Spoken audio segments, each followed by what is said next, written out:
Black hole एक ऐसी चीज़ है जिसके बारे में हमें अभी तक ज़्यादा कुछ नहीं पता है।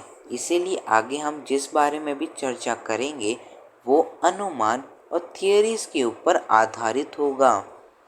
ब्रह्मांड में ब्लैक होल के होने का रहस्य इंसानों को काफ़ी समय से पता था, लेकिन इसके काले वर्ण और रहस्यमय स्ट्रक्चर के कारण इसको लेकर वैज्ञानिकों के अंदर काफ़ी ज़्यादा वाद विवाद बने रहे हैं। कुछ वैज्ञानिक कहते हैं कि ब्लैक होल का केंद्र पॉइंट ऑफ इन्फिनिटी यानी कि अनंत बिंदु को दर्शाता है, जिसका कि कोई अंत ही नहीं है। इसके अंदर का ग्रेविटेशनल पुल इतना ज़्यादा स्ट्रॉन्ग है कि इससे लाइट भी एस्केप नहीं कर पाती है।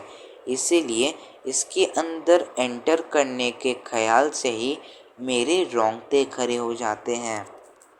कुछ साइंटिस्ट ये कहते हैं कि अगर कोई इंसान ब्लैक होल के अंदर एंटर करने की भी कोशिश करता है तो उसके शरीर के इंटरनल ऑर्गन्स ब्लैक होल के असीमित ग्रेविटेशनल पुल के कारण चारों तरफ फट कर बाहर आ जाएंगे, जो कि देखने से काफ़ी ज़्यादा दर्दनाक और अमानवीय लगेगा।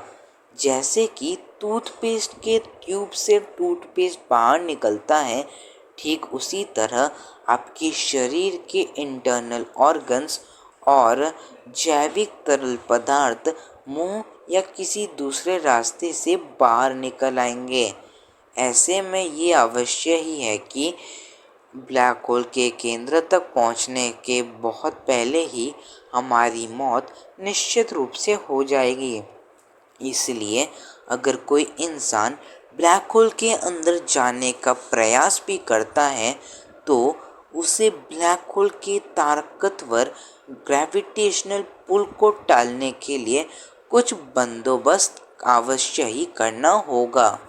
ब्लैक होल के अंदर आपके शरीर को चरम प्रतिकूल परिस्थितियों का सामना करना पड़ेगा। वैज्ञानिक इसे समझने के लिए गुरुत्वाकर्षण बलों के सिद्धांतों की मदद लेते हैं।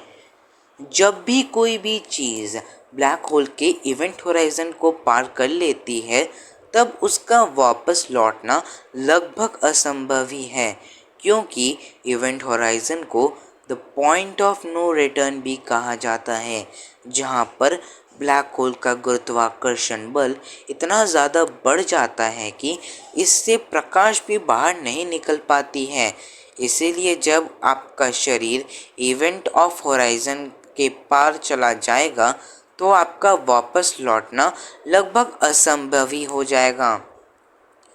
जब आपका शरीर धीरे धीरे ब्लैक होल के केंद्र की ओर बढ़ेगा तब आपका सर और आपके पाँव की उंगलियां विपरीत दिशाओं में खींचते हुए चले जाएंगे। लेकिन मैं आपको बता दूं कि ये खिंचाव कुछ इस तरीके से होगा कि इससे आपका शरीर दो हिस्सों में नहीं बटेगा। जी हाँ, आपका शरीर पहले के भांति ही रहेगा, लेकिन धीरे धीरे इसकी लंबाई बढ़ती जाएगी। इस प्रक्रिया को वैज्ञानिक स्पैगेटिफिकेशन कहते हैं, क्योंकि इस प्रक्रिया से आपका शरीर स्पैगेटी में तब्दील हो जाएगा। दोस्तों, देखने में ये स्पैगेटी हूबहू चाउमीन की तरह दिखाई देगी। तो आप ज़रा अभी अंदाज़ा लगाएं कि आपका शरीर चाउमीन में बदल जाए तो वो कैसा दिखेगा। हालांकि यहाँ पर इम्पॉर्टेंट बात तो ये है कि इतनी भारी मात्रा में गुरुत्वाकर्षण बल को सहने के बाद भी हमारा शरीर काफ़ी समय तक साबुत ही बचा रहेगा।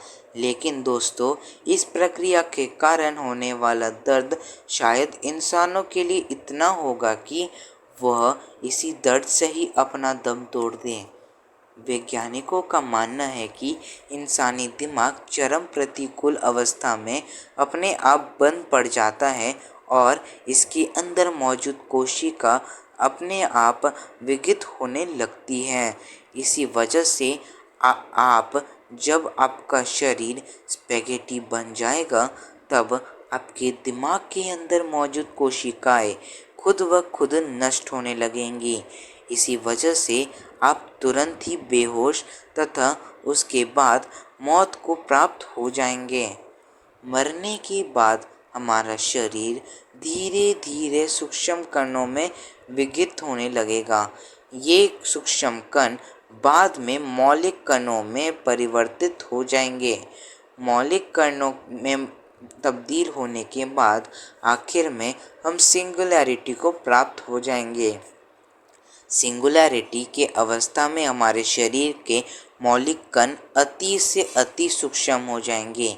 यहाँ ध्यान रखने वाली बात तो ये भी है कि एक बार सिंगुलैरिटी को प्राप्त होने के बाद कोई भी चीज़ अपने मूल अवस्था में नहीं आ सकता।